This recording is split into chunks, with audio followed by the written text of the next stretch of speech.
ഭരണഘടനാ ചർച്ചയിൽ അമിത്ഷാ നടത്തിയ അംബേദ്കർ പരാമർശത്തിൽ പാർലമെന്റിൽ ഭരണ പ്രതിപക്ഷ പോര്. Doctor B R. അംബേദ്കറെ അവഹേളിച്ച അമിത്ഷാ രാജിവെക്കണമെന്നാവശ്യപ്പെട്ടുള്ള പ്രതിപക്ഷ ബഹളത്തിൽ ഇരുസഭകളും പിരിഞ്ഞു. അംബേദ്കറോട് ചെയ്ത തെറ്റുകൾ മറയ്ക്കാനുള്ള നുണപ്രചാരണമാണ് കോൺഗ്രസ് നടത്തുന്നതെന്ന് പ്രധാനമന്ത്രി നരേന്ദ്രമോദി പറഞ്ഞു. अभी एक फैशन हो गया है अम्बेडकर अम्बेडकर अम्बेडकर अम्बेडकर अम्बेडकर अम्बेडकर। इतना नाम अगर भगवान का लेते तो 7 जन्मों तक स्वर्ग मिल जाता. രാജ്യസഭയിലെ ഭരണഘടനാ ചർച്ചയിൽ ആഭ്യന്തരമന്ത്രി അമിത്ഷാ നടത്തിയ ഈ പരാമർശമാണ് വിവാദമായത്. Doctor B R. അംബേദ്കറെ അമിത്ഷാ അവഹേളിച്ചെന്നാരോപിച്ച് പാർലമെന്റിന് പുറത്ത് പ്രതിപക്ഷ അംഗങ്ങളുടെ പ്രതിഷേധം.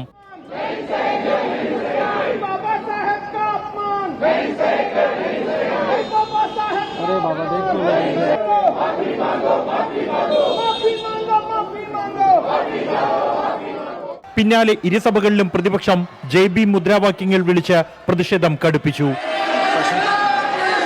प्रश्नकाल 321 321 അമിത്ഷാ രാജിവെക്കണമെന്നും രാജ്യത്തോട് മാപ്പ് പറയണമെന്നും രാജ്യസഭയിലെ പ്രതിപക്ഷ നേതാവ് മല്ലികാർജുൻ ഖാർഗെ.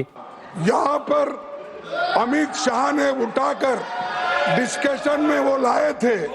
उन्होंने ये कहा था कि अम्बेडकर का इतना आप लोग उठ के बोलते हो. പാർലമെന്റിൽ അംബേദ്കറുടെ ചിത്രം വെക്കുന്നത് കോൺഗ്രസ് വിലക്കിയെന്നും തെരഞ്ഞെടുപ്പിൽ തോൽപ്പിച്ചെന്നും കേന്ദ്രമന്ത്രിമാരുടെ മറുപടികൾ. ഇപ്പോൾ അംബേദ്കറുടെ പേര് കോൺഗ്രസ് ദുരുപയോഗം ചെയ്യുന്നുവെന്നും വിമർശനം. बाबा साहब अम्बेडकर के जीते जी कांग्रेस पार्टी ने अम्बेडकर जी का कैसा अपमान किया. അമിത്ഷയ്ക്കെതിരെയുള്ള പ്രതിപക്ഷ വിമർശനത്തിന് മറുപടിയുമായി പ്രധാനമന്ത്രി നരേന്ദ്രമോദി തന്നെ രംഗത്ത്.